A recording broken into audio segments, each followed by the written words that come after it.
Hello everyone, आजको यो नयाँ ट्युटोरियलमा तपाईँहरूलाई स्वागत छ। अब आजको ट्युटोरियलमा चाहिँ हामीले हाम्रो फोटोसपमा नयाँ डकुमेन्ट ओपन गरिसकेपछि हामीले कस्तो खाले वर्क स्पेस देख्छौँ, के कुराहरू हामीले कहाँ अर्गनाइज गरेर राखेको हुन्छ, त्यो सबैको बारेमा तपाईँहरूलाई म थोरै ब्रिफमा जानकारी गराउँछु। अब फर्स्टमा हाम्रो नयाँ डकुमेन्ट ओपन गरिसकेपछि यस्तो खाली स्क्रिन देख्नुहुन्छ तपाईहरूले चाहिँ।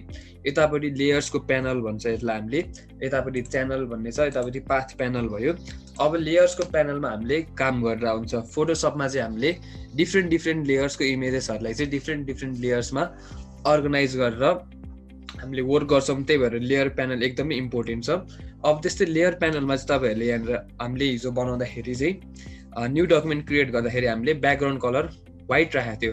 त्यही भएर यतापट्टि व्हाइट कलरको ब्याकग्राउन्ड आइरहेछ। ब्याकग्राउन्डको साइडमा तपाईँहरूले एउटा लक लागेको देख्न सक्नुहुन्छ। त्यो लक भनेको चाहिँ यो ब्याकग्राउन्ड अहिले मुभ गर्न मिल्दैन हामीले, त्यही भएर यसलाई लक लगाएको छ। अब यसलाई हामीले मुभ गर्नु पर्यो भने चाहिँ यो लकलाई अनलक गर्नुपर्छ। अनलक गर्नलाई चाहिँ डबल क्लिक गरेर यसरी अनलक हुन्छ। डबल क्लिक गरेर अनलक गरेपछि अब यसलाई हामीले मुभ गरेपछि यो मुभ हुन्छ यसरी। त्यस्तै अब यहाँनिर एउटा आईको बटन छ। आईको बटन भने चाहिँ अब यो लेयरलाई हामीले भिजिबल गर्ने कि अनभिजिबल गर्ने। अब यसलाई हामीले देखाउनु पर्ने छ भने चाहिँ आई बटन अन गर्छौँ। अब यो लेयर हामीलाई अहिले चाहिएको छैन तर पछि चाहिन सक्छ, म डिलिट गर्दिनँ भन्ने हुन्छ भने चाहिँ यसलाई अनब्लक आईलाई हाइड गर्न मिल्छ हामीले। यो भयो भने यो लेयर यहाँ भइराखे पनि हामीले त्यसलाई स्क्रिनमा देख्न सक्दैनौँ। अब हामीले काम गर्ने ठाउँ भने चाहिँ यहाँदेखिको यहाँसम्म हामीले विड्थ र हाइट कति राखेर न्यू डकुमेन्ट क्रिएट गरेको थियो त्यही अनुसारको यसरी यहाँनिर डकुमेन्ट हामीले देखिन्छ। त्यस्तै यतापट्टि हाम्रो लेफ्ट साइडमा हेर्दाखेरि चाहिँ टुल बार्सहरू छ सबै। यसमा चाहिँ डिफ्रेन्ट टुल्सहरू जुन टुल्सहरू चाहिँ यसमा युज हुन्छ त्यो टुल्सहरू चाहिँ यतापट्टि देख्न पाउँछ हामीले। त्यस्तै यतापट्टि हामीले कुन डकुमेन्टहरू ओपन गरेको छौँ यो डकुमेन्ट ट्याबमा यतापट्टि हामीले देख्छौँ। अनि त्यस्तै डकुमेन्टको नाम यतापट्टि देखाइराखेको हुन्छ। त्यस्तै डकुमेन्ट कति percent zoom in zoom out गरेर हामीले राखेका छौँ त्यो यतापट्टि पर्सेन्टेजमा देखाइरहेको छ भने अहिले हामीले कुन लेयर सेलेक्ट गरेको छ त्यो लेयर अनि हाम्रो डकुमेन्टको कलर मोड कुन कलर मोडमा हामीले यो डकुमेन्ट सेटअप गरेको थियो त्यो सेटअप यतापट्टि डिस्प्ले गर्छ।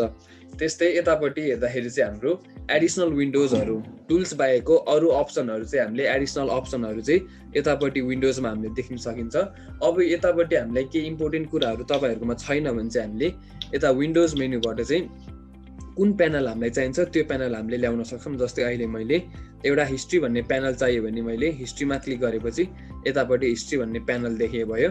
त्यस्तै तपाईँहरूलाई अब कुनै प्यानलहरू चाहिएको छ भने यतापट्टि हामीले विन्डोज अप्सनबाट चाहिँ कुन प्यानल हामीले चाहिन्छ त्यसमा क्लिक गरेर यतापट्टि ल्याउन सक्छौँ। अब त्यस्तै तपाईँहरूले चाहिँ अब यतापट्टि रुलरहरू देखिरहनु भएको हुन्छ। त्यो रुलर चाहिँ हाम्रो अब तपाईँहरूकोमा देखाएको छैन भने चाहिँ त्यो रुलरलाई लिएर आउनलाई भ्यू अप्सनमा जानुपर्छ। यहाँनिर रुलरलाई टिक लगाएको छ भने यसरी यहाँनिर रुलर सो हुन्छ। अब रुलर अनटिक छ भने चाहिँ यो रुलर देखाउँदैन। अब यस्तै रुलरको हामीले साइज पनि कुन युनिटमा मेजर गर्ने भनेर हामीले सेटिङ पनि गर्न मिल्छ। जस्तै यसलाई गर्नको लागि चाहिँ रुलरमा गएर राइट क्लिक गर्नुहोस्। राइट क्लिक गरेपछि अब कुन चाहिँ युनिटमा हाम्रो रुलरले डिस्प्ले गर्ने त त्यो युनिटलाई तपाईँहरूले चुज गर्नुहोस्। अहिले हामीले इन्चेसमा काम गरिरहेको छ त्यही भएर मैले इन्चेस चुज गरेँ। त्यही अनुसार यो हाम्रो रुलरको पनि युनिट चेन्ज भएर आइरहेछ। अब त्यस्तै यतापट्टि कलर्सहरू चुज गर्ने प्यानल भनेको यो प्यानल भयो।